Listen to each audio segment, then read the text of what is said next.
నాగభద్ర ధరను పురస్కరించుకొని నాగదేవతను అభిషేకించడానికి ప్రతి సంవత్సరం మిశ్రం వంశీయులు గోదావరి నది జలాలను తీసుకెళ్తారు. ఈ సంవత్సరం కూడా గోదావరి జలాల కోసం కేస్లాపూర్లో ఈ నెల 21న పాదయాత్రగా బయలుదేరిన మిశ్రం వంశీయులు ఆదివారం ఉదయం 7 గంటలకు జన్నారం మండలం కలమడుగు గోదావరికి చేరుకున్నారు. గోదావరిలోని అస్తమడుగులో గోదావరి జలాలను తీసుకెళ్లే కలశం జాడీలను శుభ్రం చేశారు. గోదావరి నదిలో స్నానాలు ఆచరించిన అనంతరం అక్కడి దంపుడు బియ్యం, ఇంటింటి నుంచి తీసుకొచ్చిన పప్పుతో భోజనం తయారు చేసి భోజనం చేశారు. అనంతరం కలశం జాడీలకు పూజలు చేశారు. ఈ సందర్భంగా జన్నారం 2వ ఎస్ఐ మృత్యుంజయ సర్కార్, యాదవ సంఘ మండల అధ్యక్షుడు బొంతల మల్లేష్ గోదావరికి చేరుకుని జాడీలకు పూజలు చేశారు. అనంతరం మిశ్రం పెద్దలకు సన్మానించారు. వారితో కలిసి భోజనం చేశారు. అనంతరం కలశం జాడీలలో గోదావరి జలాలను నింపుకొని కర్రకు కట్టి పూజలు చేశారు. తిరుగుపయనమయ్యారు. ఆదివారం ఊట్నూరు వరకు పాదయాత్రగా వెళ్లి బస చేయనున్నట్లు ప్రధాన్, మిశ్రం దాదారావు, కటోడాలు, మిశ్రం కోసు, కేశవరావు, పెద్దలు మనోహర్లు తెలిపారు. 30న ఇంద్రవెల్లి మండలం దొడంద గ్రామంకు చేరుకొని బస చేస్తారు. 31 నుంచి ఫిబ్రవరి 4 వరకు అక్కడే ఉండి 5న ఇంద్రవెల్లి మండలం ఇంద్రాదేవి ఆలయానికి వెళ్లి పూజలు చేయనున్నట్లు వారు తెలిపారు.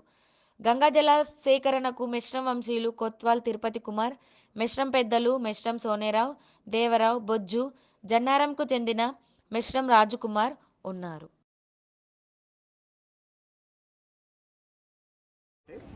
కేస్లాపూర్ అనేటటువంటి గ్రామము ఇంద్రవెల్లి మండలం ముత్రూరు నుంచి 3 కిలోమీటర్ల దూరంలో ఉన్నది.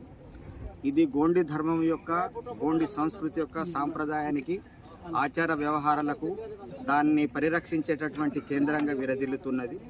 అయితే మా గోండి ధర్మ క్షేత్రంలో, గోండి ధర్మంలో పుష్యమాసంలో నెలవంక కనిపించిన తర్వాత మొదటి రోజున అక్కడ కేస్లాపూర్లో గుమిగూడి మిశ్రం వంశస్థులందరూ మేము మా పెద్ద దేవుని యొక్క పూజా కార్యక్రమాలను ఆరంభిస్తాం.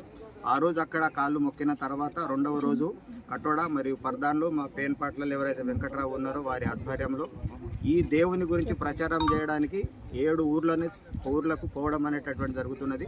సిరికొండ మండలంలోని సిరికొండలో ఉన్నటువంటి కుమ్మరులకు అమ్మ కుండలు చేయడానికి అని చెప్పి తర్వాత 7 ఊర్లకు ప్రచారాన్ని చేసి వస్తాం.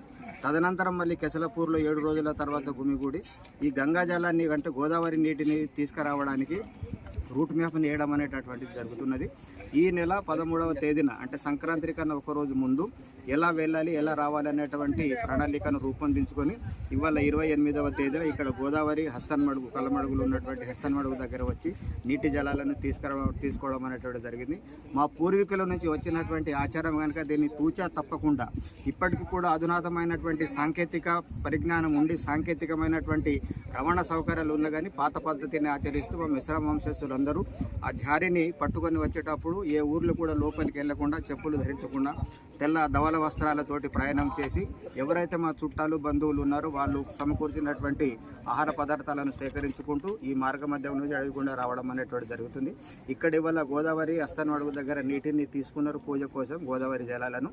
ఇవాళ ప్రయాణం ప్రారంభించి అంటే ఈ ఊరు దాటిన తర్వాత ఈ ఊరు శివరు దాటి దాదాపు ఈ గండి ఎక్కడైతే ఉన్నదో గుట్ట అక్కడి వరకు వెళ్ళి అక్కడ కొంచెం సేపు విశ్రాంతి తీసుకొని అక్కడ నుంచి తేజాపూర్ వెళ్ళి తేజాపూర్ నుంచి ఉట్నూరు నుంచి మళ్ళీ వెళ్ళడం అనేటువంటి దొడంద వెళ్ళడం అనేటువంటి జరుగుతున్నది. ఈ కార్యక్రమంలో భాగంగానే మా మిశ్రమ వంశస్థులందరూ కూడా మా ధర్మము, మా ఆచార వ్యవహారాలు ఏవైతే ఉన్నాయో వాటిని తూచ తప్పకుండా పాటిస్తూ చేయడం అనేటువంటి జరుగుతుంది.